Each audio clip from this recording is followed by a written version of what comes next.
سب سے پہلی چیز مخلوط قومیت، نیشنلزم، جس کی نفی پر علامہ اقبال نے وہ بات کہی تھی، وطنی قومیت، کہ ان تازہ خداؤں میں بڑا سب سے وطن ہے، جو پیرہن اس کا ہے وہ مذہب کا کفن۔ میں افسوس کے ساتھ کہہ رہا ہوں، میں انسان مند ہوں قائد اعظم کا، انہی کی جد و جہد اور انہی کی قیادت کے نتیجے میں پاکستان قائم ہوا، لیکن ہم اسلاف پرست نہیں ہیں۔ اسلاف میں بھی اگر کوئی بات غلط ہوگی ہم اس کا اقرار کریں گے، ببانگ دہل اس کا اعلان کریں گے۔ اگر حضرت ابوبکر صدیق بھی یہ فرما سکتے تھے کہ اگر میں سیدھا رہوں تو تم پر میری اطاعت فرض ہے، اور اگر میں ٹیڑھا ہونے لگوں تو مجھے سیدھا کرنا فرض ہے، تو کسی دوسرے کا مقام اس سے بالا تر نہیں۔ افسوس کہ قائد اعظم نے جو الفاظ 11 اگست 1947 کو کہے پاکستان کے بارے میں تصور دیتے ہوئے، Muslims will cease to be Muslims and Hindus will cease to be Hindus, not in the religious sense, because religion is the private affair of the individuals, but in the political sense۔ میرے نزدیک یہ مخلوط قومیت کا وہ تصور ہے ان الفاظ سے جو نکلتا ہے۔ توجیہ میں نے بھی کی ہے ان کے اس قول کی، میری کتاب استحکام پاکستان میں جو باب اس پر ہے اس پر میں نے مفصل توجیہ کی ہے، لیکن الفاظ ایسے ہیں بدقسمتی سے، جیسا کہ میں نے ابتدا میں عرض کیا تھا کہ سیکولرزم کے علمبرداروں کو اس سے دلیل ملی ہے۔ یہ مخلوط قومیت کا وہ نظریہ ہے جس کی نفی پر ہم نے تحریک پاکستان چلائی۔ پاکستانی قومیت، مسلم قومیت، اس کی بنیاد پر پاکستان بنا ہے۔ بہرحال ہم نے ابھی تک عملاً اسی مخلوط قومیت کے تصور کو اختیار کیا ہوا ہے۔ ہماری ایک ہی اسمبلی ہے، اس میں غیر مسلم بھی جائیں گے، مسلم بھی جائیں گے، وہ برابر کے ہیں، ان کے ووٹ وہاں پر، کوئی ان میں فرق نہیں ہے۔ تو معلوم یہ ہوا کہ یہ تو مخلوط قومیت اور مسلم اور غیر مسلم کی ایک مشترک قومیت کا تصور ہے جو آج بھی ہمارے ہاں رائج ہے، اور اگرچہ ہم نے اس کی نفی پر پاکستان بنایا۔ دوسرے، پارلیمانی جمہوریت، چونکہ برطانیہ میں پارلیمانی جمہوریت تھی اور اس کی تو ہر شے کو ہمیں سنبھال کر رکھنا ہے، پارلیمانی جمہوریت سے لے کر کرکٹ کے گیم تک ہر شے کو پوری وفاداری کے ساتھ ہم نے قائم رکھا۔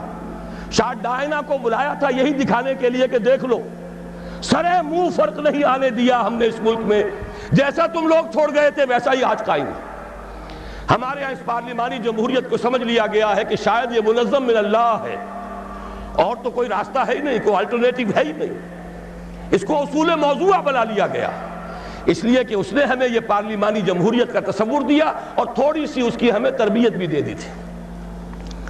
تیسری چیز، صوبوں کے نام اور اس کی حدود، معلوم ہوا کہ یہ تو شاید اللہ کے رسول نے معین کیے، معاذ اللہ، ان میں کوئی ادھر ادھر کا معاملہ نہیں ہو سکتا۔ سرائیکی صوبے کا نام لے لے تو کفر ہو گیا، کہیں کوئی اور صوبے کی تقسیم کی بات کرے تو ڈرتا ہے، کانپتا ہے۔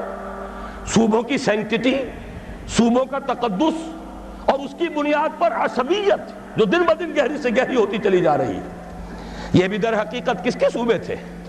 انگریز نے اپنی انتظامی مصلحت سے بنائے اور ہم نے جو کے تو قائم رکھے ہوئے۔ نئے ضلع وجود میں آ گئے، نئی کمشنریاں وجود میں آ گئیں، لیکن صوبوں کی حدود یہ تو مقدس گائے ہے، سیکریٹ کاؤ، سیکروسینکٹ، اس میں کہیں کوئی تبدیلی نہیں آ سکتی۔ نمبر 4، بینکنگ کا وہ نظام جس کی بنیاد پر ہماری پوری صنعت اور تجارت، بلکہ اب تو کہوں گا زراعت بھی، اس لیے کہ ساری زرعی مشینری وہ بھی سودی قرضوں پر، ساری کھاد سودی قرضے پر، ہر نظام کے ہر حصے میں وہ شے شرائط کر گئی ہے جس سے ابھی آپ سن چکے ہیں اللہ اور اس کے رسول کے خلاف اعلان جنگ کے مترادف قرار دیا گیا، اور سمجھا یہ جاتا ہے سود کے بغیر تو نظام چل ہی نہیں سکتا۔ میرے نزدیک یہ کلمہ کفر ہے، یہ اللہ تعالیٰ کے خلاف بد اعتمادی کا ووٹ ہے۔ یا تو اللہ کو علم نہیں تھا معاذ اللہ کہ ایک دور وہ بھی آئے گا کہ سود کے بغیر نظام چل نہیں سکے گا، اور اس نے وہ شے حرام کر دی جو لازمی تھی۔ وہ تو کہتا ہے لا یکلف اللہ نفسا الا وسعها، انسانی وسعت سے بڑھ کر تو وہ کسی شے کا بوجھ ہی نہیں ڈالتا۔ معلوم ہوا کہ ہمیں نہ اللہ پر یقین ہے نہ اس کے رسول پر اعتماد ہے۔ نمبر 5، جوئے، سٹے اور لاٹری کی لعنت جو ہمارے ہاں بڑھتی چلی جا رہی ہے۔ یہ کہا جا سکتا ہے کہ واقعتاً سود تو ایسی شے ہے کہ ایک دفعہ اگر اسے ہٹائیں گا تو زلزلہ ضرور آئے گا۔ ہمارے نزدیک وہ زلزلہ بہت مبارک زلزلہ ہوگا جو سود کو ختم کرنے کے نتیجے میں آئے۔ اور اسی سے خیر برآمد ہوگا. لیکن یہ جوئے اور سٹے اور لاٹری کے ذریعے سے بھی کل زلزلہ آ جائے گا. اگر ان کو ختم کر دیا جائے تو قیامت آ جائے گی. جسے قرآن کہتا ہے رجس من عمل الشیطان. یہ ساری فارورڈ ٹریڈنگ، یہ ہمارے سارے سٹاک ایکسچینج اور یہ بڑی بڑی لاٹریز، کبھی فیٹمید ہے اور کبھی سیف گیمز کی ہے، جس کے کہ ٹکٹ یہاں بلیک میں بکتے ہیں، جس کی پبلسٹی اس پیمانے پر ہوتی ہے کہ جوئے کی اتنی ترغیب و تشویق شاید پوری انسانی تاریخ میں کبھی نہ ہوئی ہو. کیوں جاری ہے؟ اس لیے کہ انگریز چھوڑ گیا تھا. یہ سارے سٹاک ایکسچینج اس نے بنائے تھے، یہ لاٹریوں کا نظام اس نے دیا تھا. نمبر 6 جاگیرداری اور غیر حاضر زمینداری کا نظام جوں کا توں رکھا ہوا ہے. 2 دفعہ کی نام نہاد اصلاحات جنہوں نے کہ واقعتاً کوئی فرق واقع نہیں کیا. جاگیرداری جوں کی توں مسلط، غیر حاضر زمینداری جوں کی توں موجود. جبکہ واقعہ یہ ہے بھارت کم سے کم ہم سے اس معاملے میں پیش قدمی کر گیا.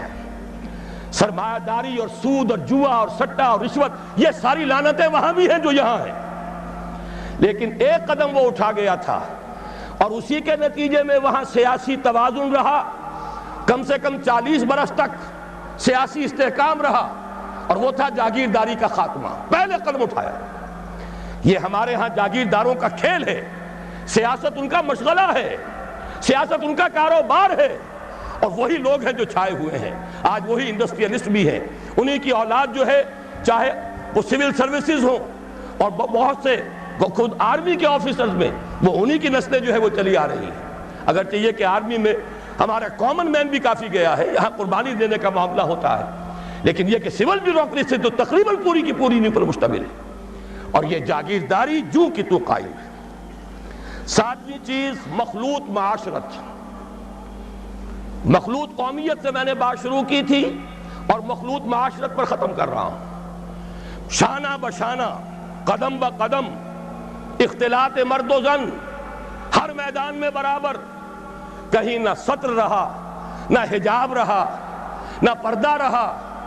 میں نے تو پردہ ہندوستان میں دیکھا ہے جا کر، برقعے وہاں دیکھے ہیں. پاکستان میں تو اب برقع دیکھنے میں کہیں نظر نہیں آتا. میں نے حیدرآباد دکن میں دیکھا ہے. میرے 3 لیکچر ہوئے تھے حقیقت شرک کے موضوع پر مکہ مسجد میں، جس میں 5000 کے قریب مجھے بتایا گیا خواتین تھیں، 15000 مرد تھے. مسلسل 3 دن. یہ آج سے تقریباً 6 سال پہلے کی بات ہے. لیکن وہاں میں نے وہ جب جلسہ ختم ہوا ہے، ہر عورت کو دیکھا کہ وہ برقعے میں تھی، مکمل برقعے کے اندر. لیکن یہاں تو آپ کراچی میں جا کر دیکھیے، برقع نام کی کوئی شے نہیں. وہ تو آپ یوں سمجھیے کہ وہ معروف نہیں، منکر بن گیا ہے. اب اس کے اوپر فکرے چست ہوتے ہیں. یہ مخلوط معاشرت جو ہے، جس کی وجہ سے کہ مغرب میں شرم و حیا کا دیوالہ نکلا، گھر کا سکون ختم ہو گیا. ان سے پوچھئے روتے ہیں، ان کا گھر کا خون، فیملی لائف شٹر ہو چکی ہے. خاندان کا نظام درہم برہم ہو گیا. اولاد الٹی پھرتی ہے، میاں بیوی دونوں کام پر گئے ہوئے ہیں، شام کو تھکے ہوئے آئے ہیں. بچے اگر آ گئے اسکولوں سے واپس تو اب جو کچھ کر رہے ہیں کوئی ان کی دیکھ بھال کرنے والا نہیں. جو کچھ کریں گے بچے، وہ ٹین ایجرز ہوں یا ان سے بھی چھوٹے ہوں، جنہوں نے اکثر وقت جو ہے ٹیلی ویژن دیکھ کر گزارا ہو، وہ جو کچھ کریں گے اس کا قیاس آپ کر لیجئے. مجھے یہاں کہنے کی کوئی ضرورت نہیں. یہ آخری شے تو وہ ہے کہ جس میں واقعہ یہ ہے کہ انگریز جہاں ہمیں چھوڑ گیا تھا، اس میں ہم نے بہت ترقی کی ہے. اب تو ہم کہہ سکتے ہیں کہ ہماری معاشرت بالکل یورپ کے ہم پلہ معاشرت ہو چکی ہے. بڑے دقیانوس کچھ گھرانے ہوں گے جن کے ہاں پردہ بھی ہے، شرم و حیا بھی کسی شے کا نام ہے، اور عصمت و عفت بھی کوئی شے ہے. باقی یہ کہ اکثر و بیشتر ہمارا جو حال ہو چکا ہے، خصوصاً اونچے طبقات کا، معلوم ہوا کہ وہ تو اس معاشرت کے اندر ان سے بھی کہیں آگے نکل گئے.